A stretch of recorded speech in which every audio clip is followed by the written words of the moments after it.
सुंदर दिवसाच्या सुंदर शुभेच्छा. आणि या सुंदर मनमोहक फुलांना पाहून कुठली आठवण झाली बरं?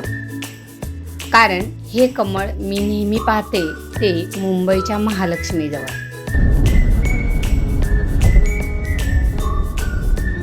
असं म्हणतात, देवाचं बोलवणं आल्याशिवाय आपण देवाला जाऊच शकत नाही. आणि मैत्रिणीनं हे खरं आहे बरं का. कारण कित्येकदा आपण ठरवून सुद्धा देवाला जायचे प्लॅन आपले रद्द होतात. तुम्हाला सुद्धा हे अनुभव आले असते. आलेत की नाही मला नक्की कमेंटमध्ये सांगा. असे अनेक अनुभव माझ्याही बाबतीत घडले. तर पाहूया आपण आज ते. खरं तर घरी कोणीच नव्हतं. मी आणि छोटी मुलगी होती. आणि अचानकपणे माझ्या आत्या बहिणीचा फोन आला. अगं मी महालक्ष्मीला निघाली आहे, येतेस का तू पण? आणि मनात काहीही विचार नसताना तिचा अचानक फोन आला आणि मी हो म्हटलं. आणि झटपट तयारी करून तिच्यासोबत लगेचच निघाली. आणि ही पहिलीच वेळ नव्हती. याच्या आधीही तिने असेच एकदा केले. जणू काही महालक्ष्मी तिच्या रूपाने मला घेऊन जाते. मी, माझे आते बहीण आणि आमची दोनही छोटे आरू आणि सिद्धी असे चौघच आम्ही देवदर्शनाला आलो. आणि जसे ओलामधून उतरलो तसं समोरच हे स्वामीनारायणाचं मंदिर होतं. तर सगळ्यात पहिलं आम्ही इथे दर्शन घेतलं. आणि आतमध्ये गेल्यावर एवढी शांतता, म्हणजे शांतता आपल्याला प्रत्येक मंदिरात अनुभवायला मिळते. पण खरंच असं एकदम आपण धावपळीच्या या जगातून जेव्हा मंदिरात जातो तेव्हा खरंच मनाला असा एक छान सुकून मिळतो. आणि तेच आम्हालाही झालं होतं. छान इथे दर्शन घेतलं आणि त्यानंतर आमचा पुढचं दर्शन चालू झालं ते महालक्ष्मीकडे. तर इथं दर्शन करून आम्ही आता महालक्ष्मी मंदिराकडे निघालो.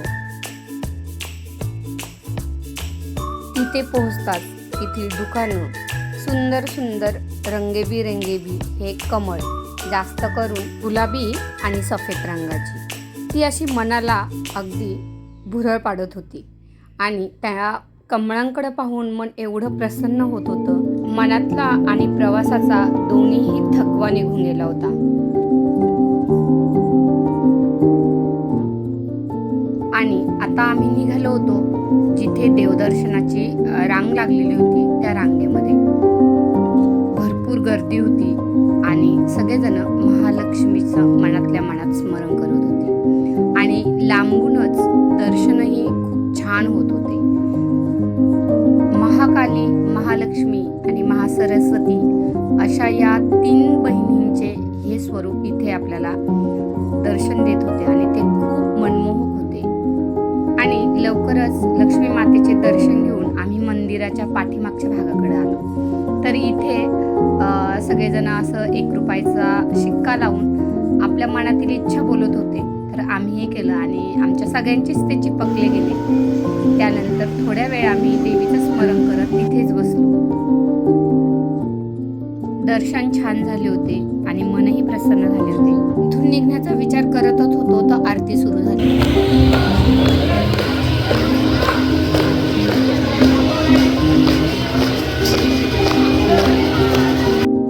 आरती झाली त्यानंतर आम्ही मंदिराकडून खालच्या साईडने उतरलो.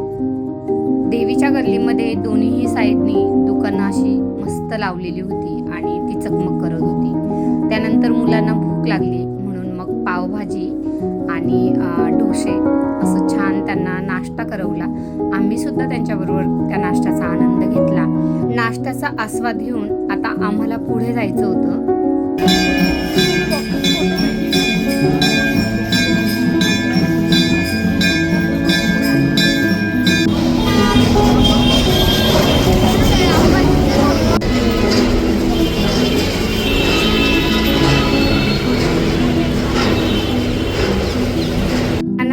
मुलांना घेऊन आम्ही निघालो हजी अलीकडे. कारण आता मुलांना थोडं शांततेने बसायचं होतं. हजी अलीकडे आता आम्ही त्या गर्दीतून त्या गल्लीमध्ये आलो. आज खरं तर मोहरम होता त्यामुळे गर्दी खूप होती. तर आता आम्ही त्या ब्रिजच्या खाली येऊन पोहोचलोय आणि तिथून आतमध्ये चाललो. कारण खूप दिवसानंतर आलो होतो आणि खूप सारा बदल इथे दिसला होता मला. मुंबई और मुंबई का सकून. वाव.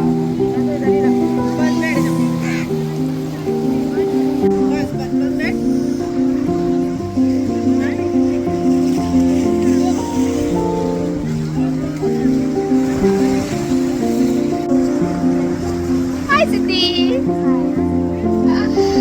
तर ही आहे मुंबई आणि इथे आम्ही आलोय हाजी अलीला.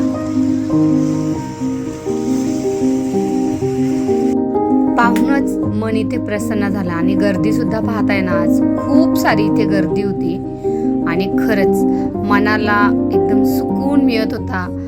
असं वाटत होतं की इथेच राहावं आणि या गर्दीतून, या धावपळीच्या जगातून एक छान असा हा आनंद आम्ही घेत होतो. आणि लाटा, पाणी आणि तेथील सौंदर्य, जसं जसं रात्र होत चालली होती तसं तसं तेथील निसर्गाचं सौंदर्य खुलून येत होतं.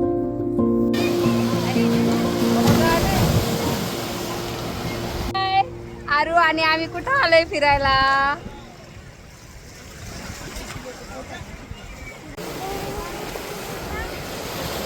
काय सुंदर क्लायमेट आहे ते बघ.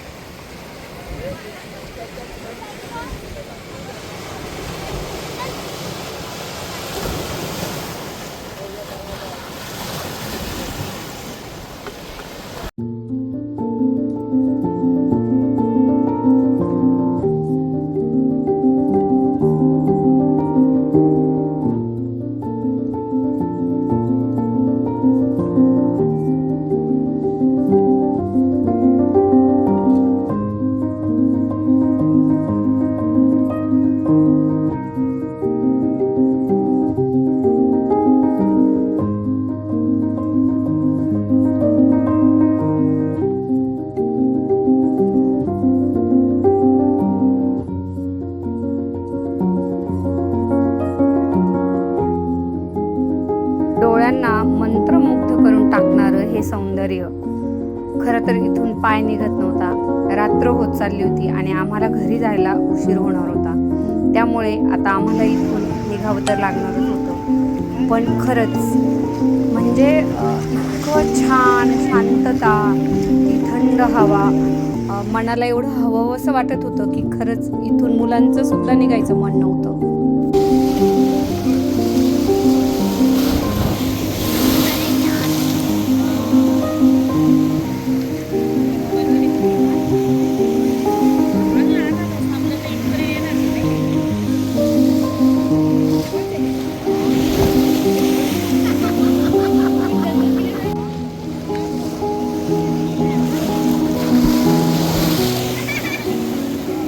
खरं तर हाजी अलीला गेलो आम्ही, पण आतमध्ये जायला एवढी गर्दी होती की मुलांना घेऊन जायचं आमचं खरं तर मनच झालं नाही. त्यामुळे आम्ही तिथेच समुद्राचा आनंद घेतला. आता आम्ही घरी जायला निघालो. जाताना रोडवर अशी छान दुकानं लागली होती, त्यातून आमची थोडीशी शॉपिंगसुद्धा झाली. मुलांना जे हवं होतं ते थोडंसं त्यांना घेऊन दिलं आणि आता आम्ही निघालोय. शॉपिंग झाली का तुझी? महालक्ष्मीचं दर्शन झालं. हाजी अलीला सुद्धा झालो. तिथं समुद्राचा चांगला एन्जॉय घेतला. मुलांची खरेदी झाली आणि शेवटी आमचा परतीचा प्रवास सुरू झाला. आणि अशा पद्धतीने आज नकळत माझ्या आत्ते बहिणीमुळं माझं महालक्ष्मीचं खूप छान दर्शन झालं. तर तुम्हाला हा व्लॉग कसा वाटलाय नक्की कमेंट करून सांगा. आवडला असेल तर इतर मित्रमैत्रिणींना शेअर करा, लाईक करा, सबस्क्राईब करा. असेच भेटूया पुन्हा पुढच्या व्लॉगमध्ये. तोपर्यंत धन्यवाद.